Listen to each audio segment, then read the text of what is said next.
other question regarding the impeachment. In the past few days, umikot yung balita tungkol dun sa resolution, Oo. which is becoming controversial tungkol dun sa pagdi-dismiss dun sa impeachment.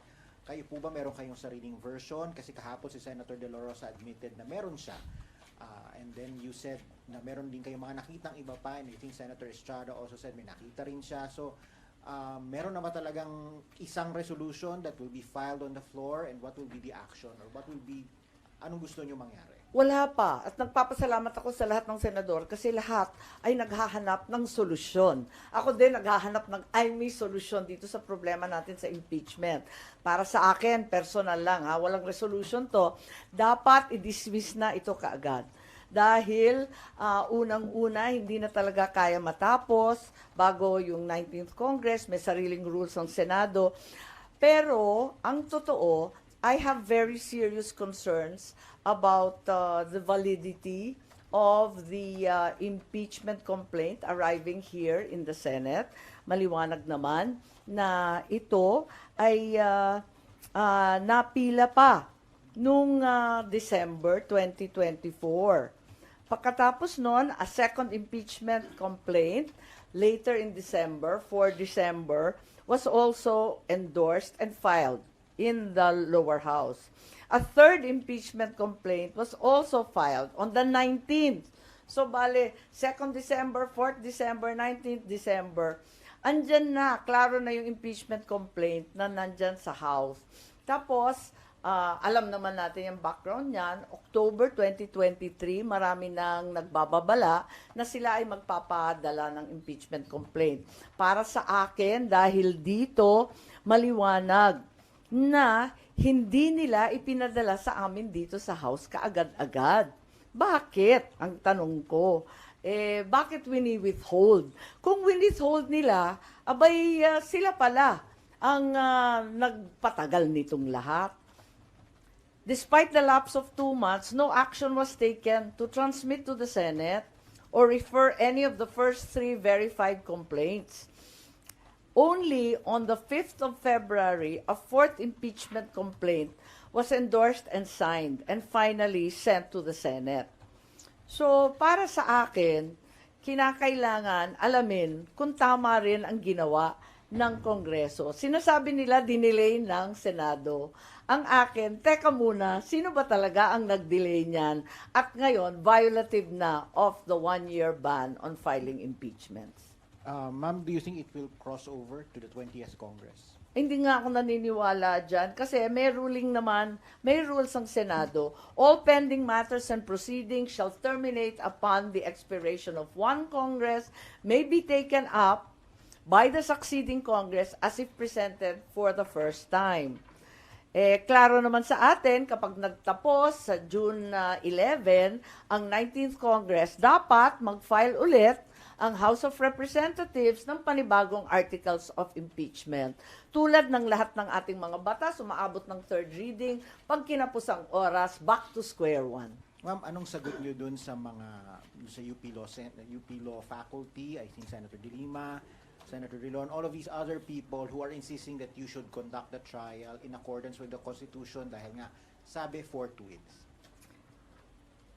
Palagay ko, mas importante sa iisang salita na forthwith, ang malawakang kapangyarihan na binibigay ng ating saligang batas sa Senado.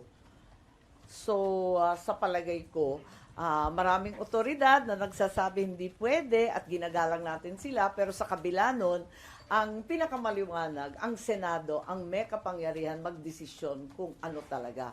Para sa akin, kaduda-duda ang validity, ang tamang pagpadala at endorsement ng Congress. So, depende yan. Mauuwi sa botohan. Dahil alam naman natin, ang impeachment, hindi naman siya legal. It is a fundamentally political process. And it is an effort by politicians to find accountability, di ba? Kaya, ayun, ang kapangyarihan nasa kamay talaga ng Senado. Ma'am, sabi nyo, dapat ma-dismiss na agad itong impeachment. Paano at kailan? Kasi on June 11, nakaschedule kayo para dun sa presentation ng articles of impeachment at pag-convene ng impeachment court. Ibig sabihin, para sa inyo, hindi na dapat umabot sa punto na yon? Dapat i-dismiss na agad? Para sa akin, wala na talagang panahon para sa trial. Dapat ibasura na kung gusto talaga ng House of Representatives, wala namang problema. Pwede silang magpila ulit, subject to the 1-year ban. That seems very, very clear to me. So, ano mangyayari, ma'am? May magmo-motion bago yung June 11? Hindi ko na alam, dapat- hindi ko alam. Naka-SP yun. I think he's been interviewed extensively and has spoken copiously about the different possibilities. Marami pang iba't ibang posibilidad. Kaya pinag-aaralan ng maigi. At ako nga, kinukumpirma ko na itong mga drafts na to, siguro effort ng bawat senador na makahanap ng solusyon para sa tamang proseso. Yung pinakasang-ayon sa batas, pinakamabilis, pinakaklaro.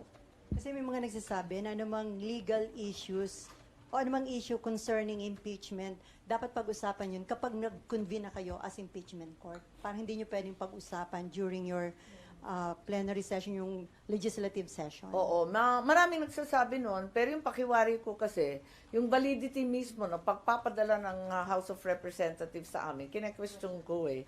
Kasi, bakit ganon? Postpone sila ng postpone, tapos hinuli talaga sa last day. Tapos kami ang sisisihin, nagde-delay. Teka nga, tignan ninyo yung mga datos. So, ma'am, sa inyong office, na-establish nyo na invalid yung na-transmit o na-submit na articles of Well, impeachment isang sa inyo? argumento yon. Maraming ang argumento. Kaya nga, inaanyayahan ko na mag-caucus ang lahat ng senador para maisaayos. Kasi narinig naman natin, iba naman yung opinion ng ating minority leader, si Senator Ontiveros. Pagkatapos may sariling kaisipan rin si Senator Tolentino, nagdebate na sila sa floor. Hindi na kami sumali pagkat ang bawat senador may ibang ideya rin. Dun sa ilang mga resolution seeking dismissal ng impeachment complaint against BP Sara, aside dun sa office ni Senator Bato, sino pa po yung merong resolution? Hindi ko alam na marami kasing draft na pinapakita sa amin. Pero at office kanya-kanyang nyo walang ideya. sariling draft. Yung office nyo Actually, pagkatapos nun, meron pa eh. Marami pang iba eh. pero lahat from the office of Senator Bato? Or No. Iba-iba. Ay, hindi ko nga alam kung sino. Kasi nga, minsan, di ba nag-uusap-usap kami sa floor, tapos ilalatag, isusulat kung anong maayos. Joint effort lahat. May iba pa pala, Sen? Ay, oo, Ilan marami yung na. nakita nyo? Yung linabas sa media, parang ikatlo na yata yun. Tapos mula noon, meron pa akong nakitang iba. Dalawa pa yata. Ma'am? So may 5 kayo, ma'am, na Ha? nakita? There are at Hindi least ko na 5. maalala. Hindi ko na maalala. Kasi yung iba bahagya lang, di ba, nag-e-effort mag-draft. Ganyan naman talaga ang lawmaking. Pero ma'am, sinong Ay, sige. Sorry. So parang, Sen, sabi niyo, Group effort. Parang group effort based on chismis. Pero Sounds sinong nasa familiar group? ba? Ma'am, Nauso yun eh. Ano, Sinong yung Duterte nasa group? Black ba, ma'am? Yung Hindi. may group effort? Hindi. sorry ma'am, iano ko lang, Sen, ha? So parang third na kasi Hindi. nakita ninyo. Alam mo, tuwing may panukala, lahat talaga tulong-tulong. Ganon talaga yun. At walang kinalaman sa partido, sa Duterte 5, sa kung sino-sino. Talagang lahat ay interesado. Kailan nyo napansin? Mismo yung admin, sa palagay ko, interesado na mawalang bisa na yan. Kasi kinakabahan din na matalo. Aminin natin. So hindi lang po Hindi. mga opo, pero pati mga taga-admin ayaw nang maituloy to, Sen. Kaya kasama sila dun sa Yun lang ang nagda-draft ng duda. mga Yun lang ang suspecha ko. Pero paano yun, ma'am? May mga grupo din, like may mga nag-rally na mga nananawagan, convict Sara, dapat daw kanagutin or harapin yung kaso. May mga from different sectors. Sana ba yun, ha? Chine-check ko nga eh. Ang totoo, ang katotohanan ay maraming kaso nakapila kay VP Sara, no? Ang dai-dai niyang kaso at hindi natin masasabi na kumbaga walang accountability. Marami pa rin pananagutan kasi ang dami pa rin kaso. Nakita naman ninyo sa COA sangkatutak pa ang kaso sa COA. Disallowance regarding the confidential funds, nakatenga pa rin yan on appeal before COA Commission. May 3 petisyon tungkol sa confidential funds sa Supreme Court. So tuloy-tuloy pa rin yan. Tapos may COA proceedings sa 2023 confidential funds about OVP, pati na rin ang DepEd. So, hindi kumbaga makakaligtas kung may anomalya man. Talagang maimbestigahan to ng todo-todo. Meron pang DOJ criminal complaint. Tapos meron pang, di ba ito yung grave threat, inciting to sedition? Chinecheck ko eh. Kasi yung iba sinasabi, makakaligtas, makakalusot. Hindi naman, wala naman lusutan. Alam naman natin ang ending ng impeachment, di ba? Magpipila pa rin ang kaso. Ang totoo, may kaso na eh. So para sa inyo, yun ang mas tamang step or... Well, sa ngayon, unless mag-umpisa na naman ang panibagong impeachment. Pero ma'am, kasi may mga sinasabi rin na pag hindi nag-impeachment trial, that would deprive the Vice President of her opportunity to defend herself dun sa mga allegations. And sabi din naman niya, handa siyang humarap, gusto pa nga niya ng bloodbath. So why deprive her of that? Ang sa akin naman, walang kinalaman sa pakiramdam o nais ni VP. Ang sinusundan lang natin yung batas.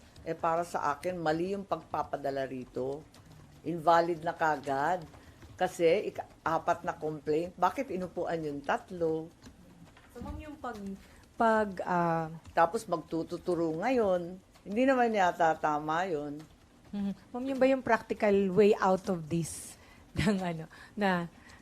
Na yun, makita na invalid siya. I'm not really So, looking for a way out because like I said, there will be no way out. Accountability will remain and responsibility will have to be assigned.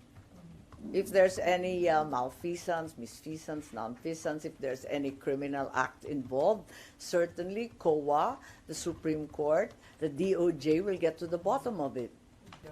Can we clarify, Sen? Do you think there's no numbers to convict the Vice President as we speak of the composition, whether sa 19th or 20th Congress? Well, I've loosely said that walang numero. Pero ang realidad, kapag impeachment, it stands and dies on the basis of evidence, clearly. So I can't make such a roughshod statement, given that the reality is no evidence has been presented at all, so far. So ma'am, close ka kay VP Sara. Never ba siya na nag-request na hanapan ng solution? Ay nako, abogado yun. Hindi yan pag-uusapan. Alam niya, magiging huwes ako eh. Never kayo nag-usap privately. Hindi nga, ako nga inaawat eh. Ay, magdahan-dahan ka, mag-judge ka dyan. Ang sabi lang niya, ano man ang mangyari, tanggap ko na.